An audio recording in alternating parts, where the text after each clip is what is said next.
एमा अपने बेटे मैथ्यू, उसके पार्टनर जेनिफर और अपनी बेटी सुजैन के साथ एक नए घर में शिफ्ट हुई थी।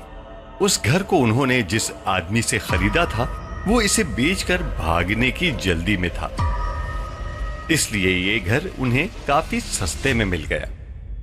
एमा जैसे ही उस घर में घुसी वो उसकी छत को एकटक घूरने लगी। उसके चेहरे को देखकर उसके परिवार वाले थोड़ा घबरा गए, लेकिन कुछ देर बाद एमा नॉर्मल हो गई।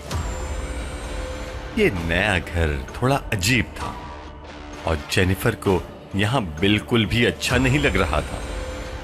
एक दिन जब वो शीशे के सामने बैठी थी तो उसने देखा कि उसके पीछे एक लड़की खड़ी थी जिसके बाल बुरी तरह से बिखरे हुए थे और वो बहुत भयानक तरीके से उसे देखे जा रही थी। जेनिफर ने जैसे ही मुड़कर देखा वो लड़की वहां नहीं थी। जेनिफर को इस तरह के नजारे अक्सर देखने को मिला करते थे। कभी उसे छोटा बच्चा दिखाई देता जो कि अपना मुंह बड़ा करके खूब जोर से चिल्लाता, जिससे जेनिफर के कान फटने लगते। जेनिफर ने पता लगाना शुरू किया कि उस घर में पहले कौन रहता था। घर की बेसमेंट में उसे कुछ तस्वीरें मिली जिसमें एक फैमिली फोटो थी। उस फैमिली फोटो में वो बच्चा भी था जो जेनिफर को अक्सर दिखाई देता था। जेनिफर ने वो फोटो ली और वो अपने घर के आसपास रहने वाले लोगों से उस फोटो के बारे में पूछने निकल गई।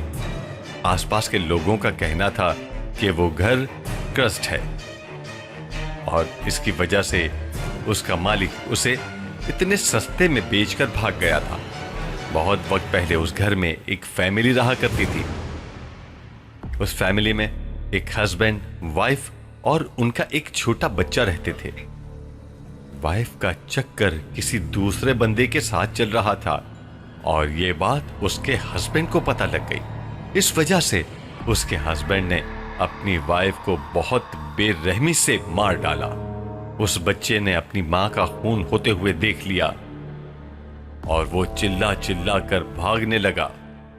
उसका मुंह बंद करने के लिए उस आदमी ने गुस्से में आकर अपने बच्चे को भी मार दिया, लेकिन उस औरत और उसके बच्चे की आत्मा उसी घर में रहने लगी। हस्बैंड कुछ दिनों तक उस घर में रहा, लेकिन इसके बाद उसकी वाइफ की आत्मा ने उसे मार डाला और इस तरह से पूरा परिवार उस घर में मारा गया। कहते हैं कि अब उन तीनों की आत्मा उस घर में रहती है और वो उस घर में रहने वाले सारे लोगों को मार देते हैं। ये सब सुनकर जेनिफर बहुत ज्यादा डर गई। वो भागते हुए अपने घर में गई, लेकिन वहां उसने देखा कि उसके घर के सारे लोग पहले ही मर चुके थे और उनकी लाशें जेनिफर को घूर रही थीं।